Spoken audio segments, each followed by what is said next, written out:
Selam. Bilin bakalım ben şu anda neredeyim? Bugün burayı gezeceğiz. Bakalım içeride neler var. Ben Saadet ve hoş geldin. Bu arada şu anda kanalın katıl üyelerini görüyorsunuz. Desteğiniz için çok teşekkürler. Hadi içeriği gezelim. Hem ettiğimiz sohbet çok keyifliydi. Hem de burada bu şekilde bulunmak hani ben bir doyum yaşıyorum ve bu sanın ruhunu doyuran şeylerdir. Keza sanatın öğelerini zaten çoğunlukla bu yüzden değerlendirmiyor muyuz? Bu yüzden hobilerimize, okuma kültürümüze, izleme kültürümüze eklemiyor muyuz ki bence öyle. Bu sebepten de size önerim yakınlığınız varsa eğer ulaşabilecek yerdeyseniz muhakkak gelip o atmosferi solumanızdır. Keza ben ta Ankara'dan geldim ve bu atmosferi soludum. Estetik duruşuna bayıldım, hayranlık duydum. Yani hem sadece çizgi roman, manga veya hani pop art culture'ın ötesinde de içinde içerikler barındıran bir kitap evi.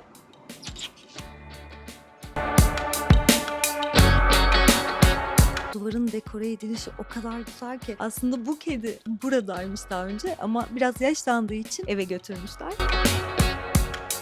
Sadece çizgi romandan da oluşmuyor. Bu da çok keyifli bence. Yani aslında pop art culture'ın özneleri elbette ki var. Ancak bununla birlikte sadece çizgi roman, manga, popülerin dışında olan daha sanatsal, daha sofistike içeriklere de, kitaplara da, koleksiyon baskılara da ulaşabiliyorsunuz. Yani daha bilimsel bir yönden de okurunu doyurucu raflara sahip. Ama şurası zaten çizgi roman rafları. Şöyle yukarıdan bir bakalım birlikte.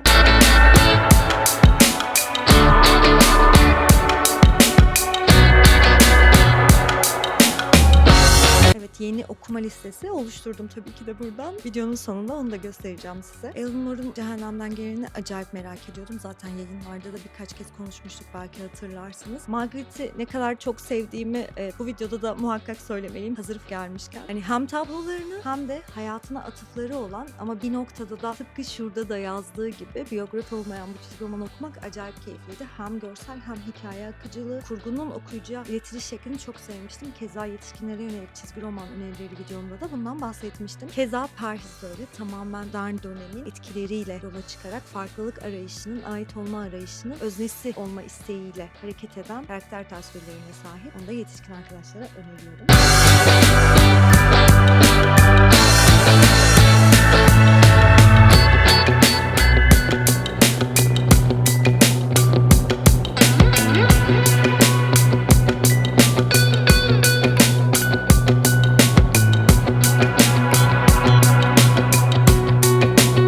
Tarantino'nun böyle bir çizgi roman uyarlaması olduğundan çok yakın vakitte haberdar oldum.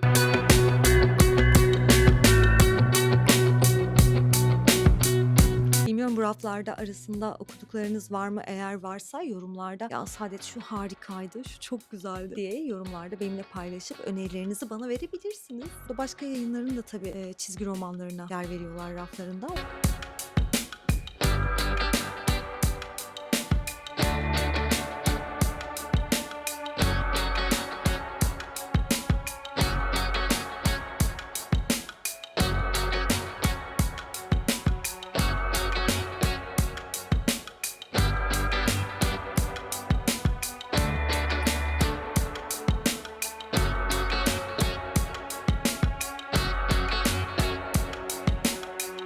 Kitap evinde böyle tam tur attığınızda 360 derece daha sofistike, daha böyle sakin, daha huzurlu ama bir noktada da içinde böyle çığırtkanlık barındıran hikayeler varmış gibi durmuyor mu bu raflar size? Yoksa sadece bana mı öyle geldi? Ziyaret etmeyenler varsa muhakkak öneriyorum. Hem sohbetiyle hem ambiyansıyla doyum alacağınızı düşünüyorum.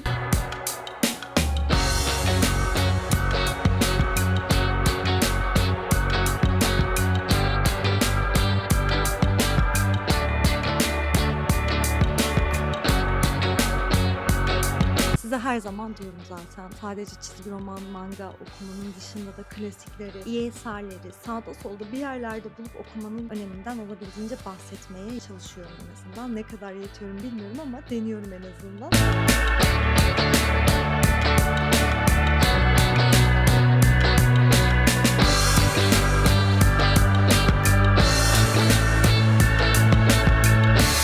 Genel olarak kitap fotoğraflarına baktığımızda şey görmüyorum, böyle hani rastgele konulmuş gibi değil, hikayenin iyi olduğu kitapları bulup eklemişler gibi hissediyorum. Tabii buna da kendimce kanaat getiriyorum. Şurada Hakan Gündaylar'ı görmek beni mest etti. Kinyas ve Kayra zaten benim için nirvana bir hikayedir. Karanlık ton olarak yeraltı edebiyatının iyi yazarlarındandır Hakan Günday. Bu arada tabii ki de sadece kitap, çizgi roman değil, aynı zamanda şöyle çok değerli koleksiyon ürünleri de var. Acayip güzel gözüküyor mu? Bu şişe boşmuş, merak etmeyin, sordum ben. Rahatlayabiliriz. Sinematografiyle ilgili, fotoğraf sanatıyla ilgili, görsel anlatıyla ilgili, sözlü anlatıyla ilgili o kadar dolu ki raflar.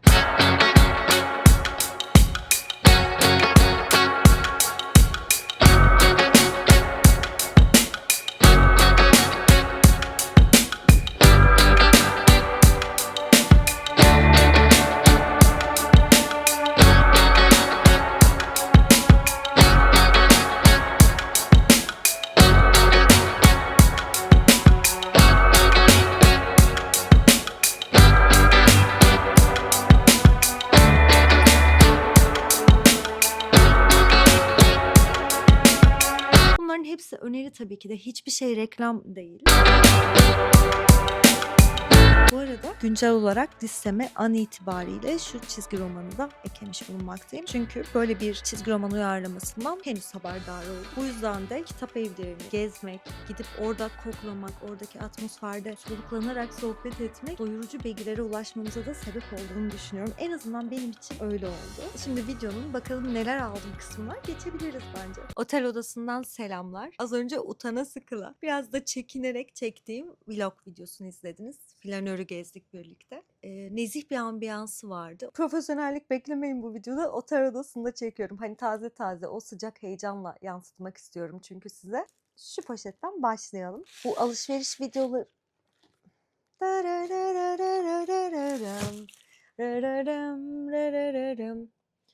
Evet, sizi kozmetik çantamın önünde sabitlediğim için böyle düşüyorsunuz sürekli.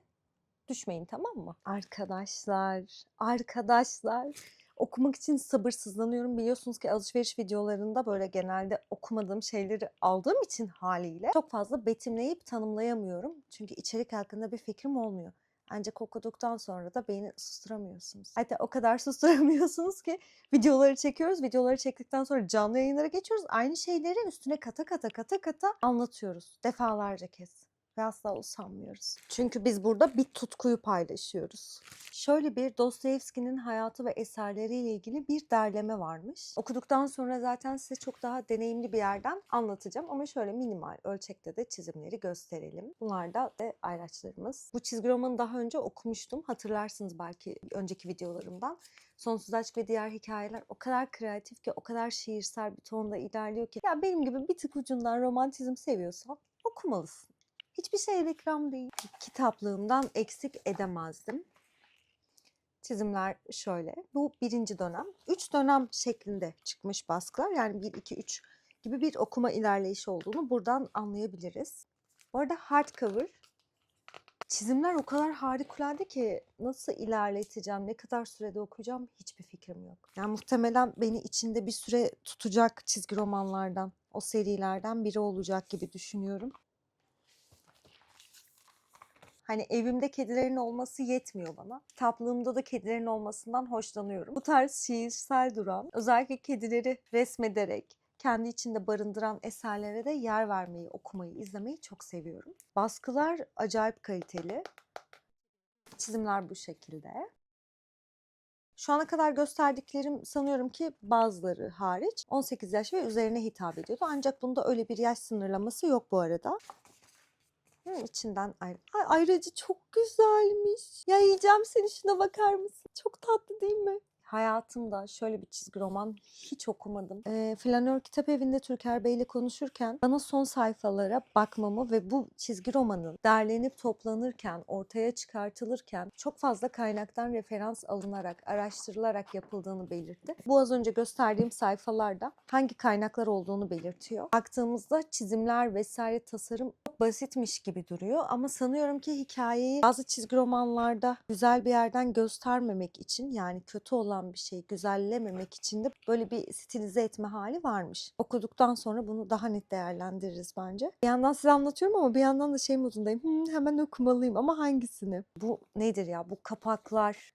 Hani çok şık değil mi ya? Şöyle tutarken bile hani şeklen, şekilci bir yerden yaklaşırsak çok havalı değil mi ya? Hani bazı cringe hikayelerde aşıklar çarpışır, kitaplar yerlere saçılır ya. Bunlar elinizdeyken o çarpışmanın yaşanmamasını isteyebilirsiniz. Bu 3 ciltte birbirinden bağımsız ilerleyen hikayelerden oluşuyor ve yine farklı bir teknikle çizimler ortaya çıkmış. İşin ilginç tarafı baloncuklardan ziyade panellerle, yani sessiz anlatı stiliyle tamamlanan çizgi romanlar bunlar. Evet, bunlar da hardcover. Zaten okuduktan sonra daha detaylı inceleriz. Yinelediğim gibi sessiz anlatı stiliyle ilerleyen hikayeleri okumak bende çok daha uzun sürüyor. Çünkü hani böyle kelimeler bazen neye odaklanmamız gerektiğini söyleyebiliyor ama o kelimeler yokken çizimde bir şeyi kaçırmamam gerekiyormuş gibi full odak, tekrar ve tekrar ekstra bakıyorum. Özellikle dediğim gibi bu sessiz anlatı stilinde. Şöyle gösterebilirim. İstanbul'dan mutlu bir saadet ayrılacak. Hemen şöyle şunu göstermek istiyorum. Yine 18 yaş ve üzeri etiketli. Hikaye baloncuklarının içinin şu şekilde olduğu çizgi romanları da çok seviyorum. Çünkü oval bir kesime sahip oldukları için sanki daha kolay okunuyormuş gibi geliyor. Keskin olmadığı için. Aslında her şeyi de bu kadar derinleştirmesek mi ya? Ne yapsak? Nada'nın kitaplarını da gördüm. Şu çizgi romanların hiçbiriniz bana önermediniz. Çizimler o kadar güzel ve canlı ki. Bu çizgi romanı ilk gördüğümde bana neyi anımsattı biliyor musunuz? Eğer Şemsiye Akademisi'ni izleyenler varsa veya çizgi romanlarını okuyanlar varsa, karakterlerden bir tanesi çok tüylüydü. Biraz maymunu anımsatıyordu ama ayda yaşıyordu ve hikayenin en masum karakterlerinden ama bir o kadar da izlemesi, dinlemesi veya okuması en keyifli karakterlerinden birisi vardı ve adını hatırlamadığım için bu kadar betimledim. Tabii ki de adını hatırlasam söylerdim. Onu andırdı bana. Direkt hani böyle bir Şemsiye Akademisi havası soludum ister istemez. Şu panele bakar mısınız ya? Sanki çok benzeri Şemsiye Akademisi çizgi romanında yok muydu ya? 1 ve 2. cildi bu arada Türkçe'ye basılmıştı. Bu arada nadir ciltler onlarda. Devamı da umarım JBC tarafından gelir. Aa, bu posterliymiş. Ne posterli? Şu posterler. Bu yazım stili de o kadar güzel ki. Gerçekten sanki şu an yazmış ve mürekkebi kurumuş ve ben de elime almışım gibi hissediyorum. Güzel. Çok hoşuma gitti. Bilmiyorum tam gösterebiliyor muyum şu anda? Evet. Ay, çok hoşuma gitti. Hani böyle çok sevdiğimiz eserleri imzalatırız ya. Şu incelik, şu uğraş bana zaten imzalanmış gibi. Sanki benim için imzalanmış ve o şekilde kitaplığında yer alıyormuş gibi hissetmeme de sebep oluyor. Ve tanıdık sima. Aslında bunu da yolda okuyabilirim. Yani hangi birini yolda okuyacağım bilmiyorum da bu daha sanki pratik. Trende yormaz gibi okurken. Çizimleri de göstereyim hemen ben size. Eşlik ettiğim, buraya kadar izlediğin için teşekkür ederim. Şu formatta videolardan acayip keyif alıyorum. Yani daha çok hani ışığın saçma sapan bir yerden vurduğu, benim saçma sapan bir şekilde oturduğum, mesela tavanı çektiğim, otelin perdelerini çektiğim, bazen böyle kusurların da güzel tarafları olduğunu düşünen insanlardanım en azından, ya da kusur gibi görünen şeylerin aslında daha samimi olarak bizi birbirimize bağladığına inanıyorum. Bence görüşmek üzere. Kendine iyi bakma cesaretini asla kaybetme.